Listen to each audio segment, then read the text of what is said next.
Shalom pemirsa CPN semua.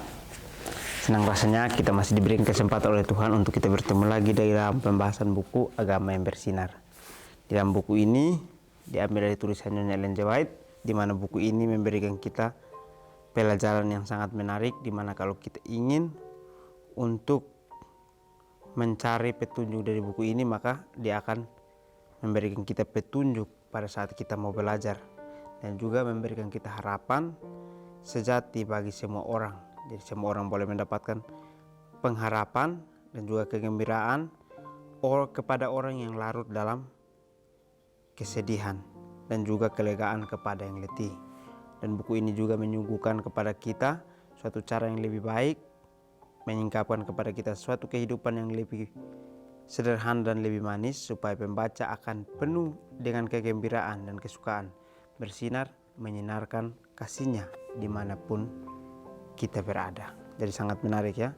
Pada saat kita ingin untuk mempelajari buku ini, maka pada saat kita merasakan letih, dia akan memberikan kita kelegaan. Pada saat kita tidak memiliki pengharapan, maka dia akan memberikan kita pengharapan. Serta pada saat kita sedih atau larut dalam sesuatu yang kita pikirkan, maka dia akan memberikan kita kegembiraan untuk bisa melewatinya.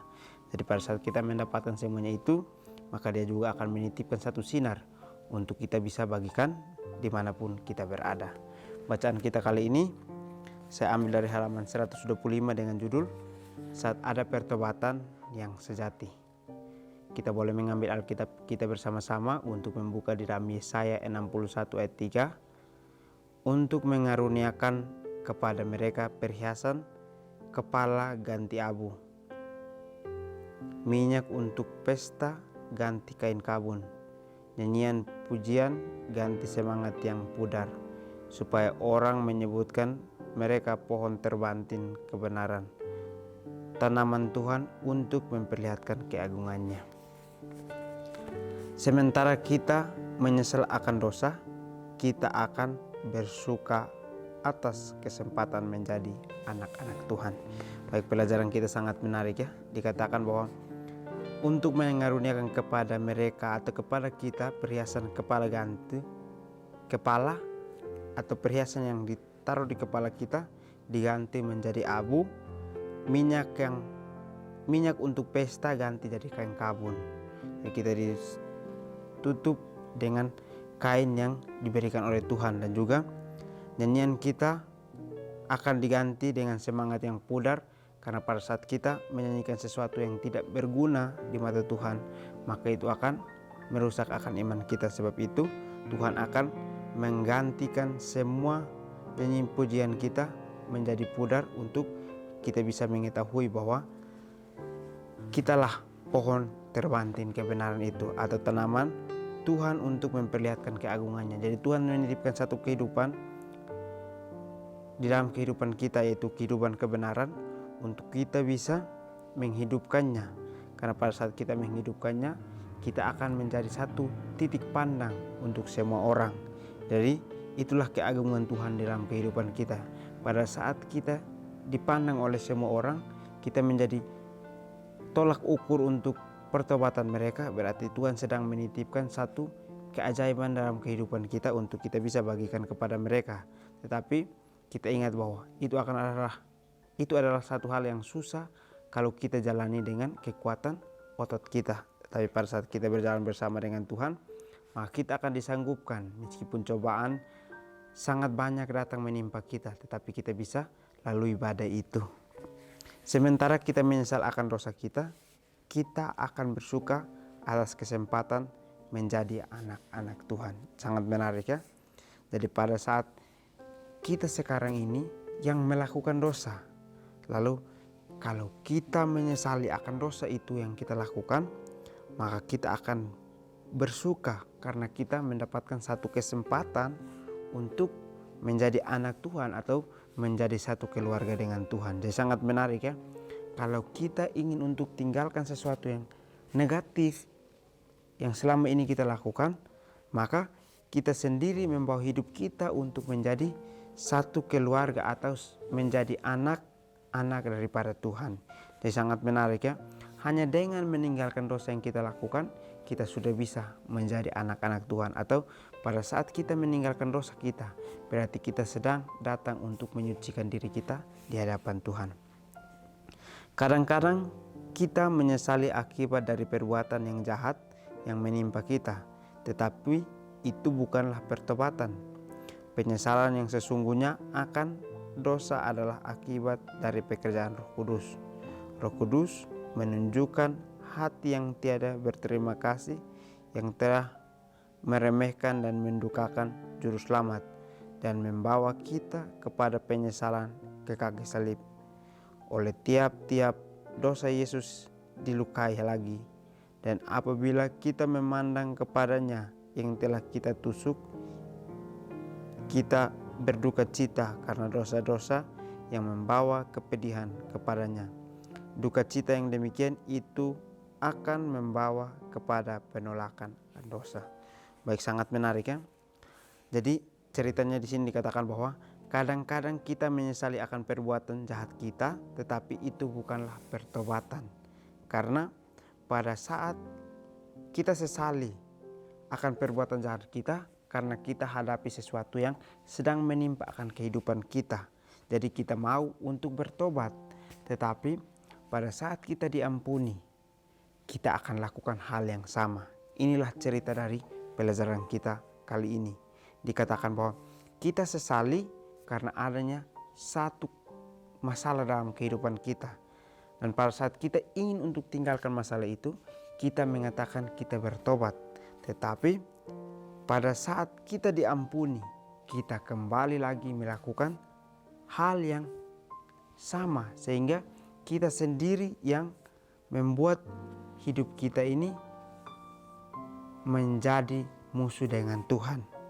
Jadi penyesalan yang sesungguhnya akan dosa adalah akibat dari pekerjaan Roh Kudus. Jadi jangan pernah kita berpikir bahwa kita bertobat karena perbuatan kita atau semua karena usaha kita, tetapi kita ingat di sini bahwa pertobatan kita adalah penyesalan yang sesungguhnya akan dosa, dan itu hanya muncul dari pekerjaan Roh Kudus, tidak melalui usaha kita. Tetapi mungkin dengan cara kita merubah, itu adalah usaha kita, tetapi tidak bisa seutuhnya sempurna untuk merubah akan pertobatan dari kesalahan-kesalahan yang kita lakukan. Tetapi itulah pekerjaan Roh Kudus yang akan membuat kita untuk bisa berubah. Karena dengan usaha kita sendiri, maka perubahan itu tidak akan sempurna. Tetapi adanya Roh Kudus untuk memberikan kita cara bagaimana untuk bisa bertobat seutuhnya. Roh Kudus menunjukkan hati yang tiada berterima kasih, telah meremehkan dan mendukakan Roh Kudus, dan membawa kita kepada penyesalan ke kaki salib. Ya, sangat menarik ya.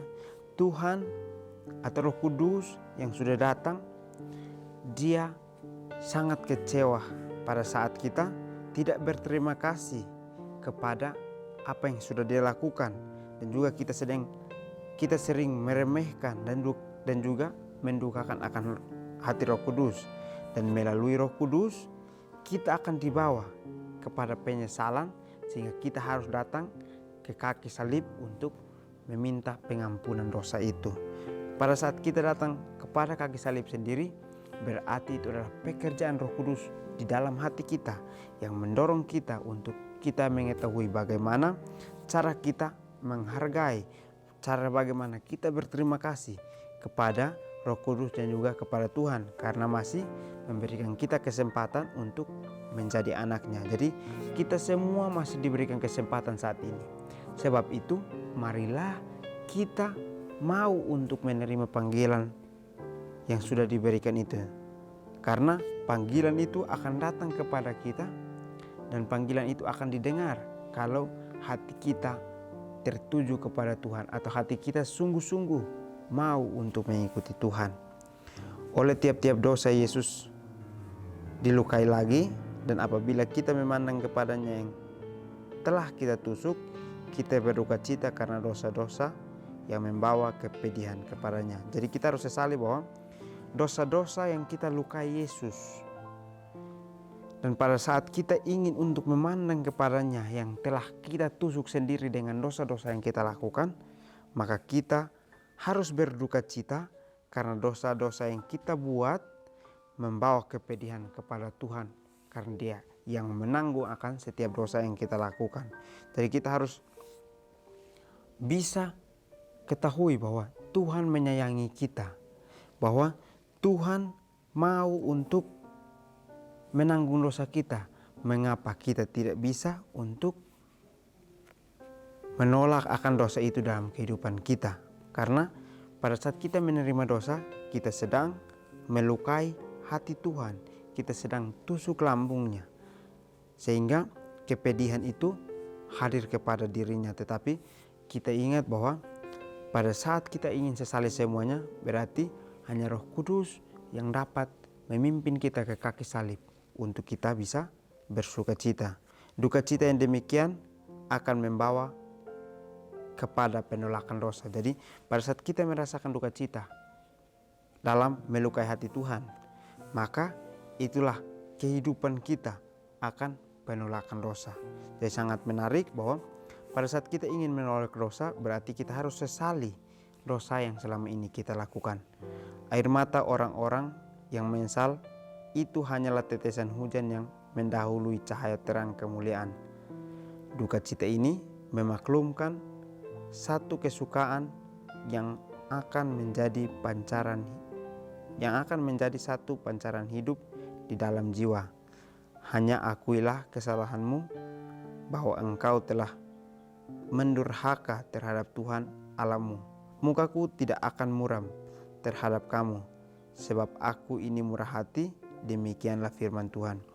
Kepada segala orang Sion yang berduka cita, Ia telah berjanji memberikan perhiasan kepala ganti abu, minyak untuk pesta ganti kain kabung, nyanyian puji-pujian ganti semangat yang pudar. Alfa Omega, jilid 5, halaman 320. Baik, di akhir pelajaran kita sangat menarik di sini ya.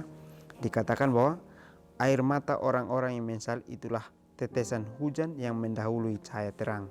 Jadi pada saat kita menyesali akan perbuatan kita, maka kita akan juga meneteskan air mata yang membuat kita untuk menyesal. Sehingga pada saat air mata itu tetes dari mata kita, maka kita akan ketahui bahwa cahaya kemuliaan itu sedang datang mendahului akan terang itu untuk kita bisa mendapatkan satu terang yang Tuhan berikan. Jadi kita ingat bahwa terang itu datangnya dari Tuhan, sebab itu penyesalan akan dosa kita lah yang akan memberikan terang itu. Duka cita ini memaklumkan satu kesukaan yang akan menjadi satu pancaran hidup di dalam jiwa. Jadi pada saat kita mengalami duka cita karena dosa kita, maka ini adalah salah satu yang membuat hidup kita memiliki satu makna pada saat kita menyesali akan dosa yang kita lakukan. Karena di sini dikatakan bahwa hanya akuilah kesalahanmu, bahwa engkau telah mendurhaka terhadap Tuhan Allahmu. Mukaku tidak akan muram terhadap kamu, sebab aku ini murah hati, demikianlah firman Tuhan. Jadi firman Tuhan itu memberikan kita jalan bahwa hanya dengan akui dosa kita, maka kita harus sesali bahwa kita sudah durhaka terhadap Tuhan, terhadap pencipta kita. Sebab itu kita harus kembali lagi membuat muka kita berseri-seri, karena kita sudah membuat muka Tuhan menjadi muram karena sifat kita atau tingkah laku yang kita lakukan. Sebab itu Tuhan itu murah hati yang ingin untuk mengampuni kita. Sebab itu marilah kita datang kepadanya untuk kita bisa mendapatkan akan pertobatan yang sesungguhnya itu. Kepada segala orang Sion yang berduka cita, Ia telah berjanji memberikan perhiasan kepala ganti abu, minyak untuk pesta ganti kain kabung, nyanyian pujian-pujian ganti semangat yang pudar. Jadi Tuhan memberikan kita satu firman bahwa semua yang kita alami dalam duka cita adalah sesuatu penyesalan yang harus kita lakukan dalam kehidupan kita. Karena duka cita yang kita alami mungkin sangat sakit kita rasakan, tetapi pada saat kita sesali semuanya, maka kita akan mendapatkan satu salib, di mana salib itulah yang menjadi penolong kita untuk bisa bertobat. Jadi pertobatan yang sejati itu adalah satu perubahan dalam diri kita, satu penyesalan akan melakukan dosa. Jadi mungkin inilah pelajaran yang dapat saya bahas. Kiranya kita bertemu lagi di pertemuan selanjutnya. Kiranya Tuhan Yesus memberkati kita semua.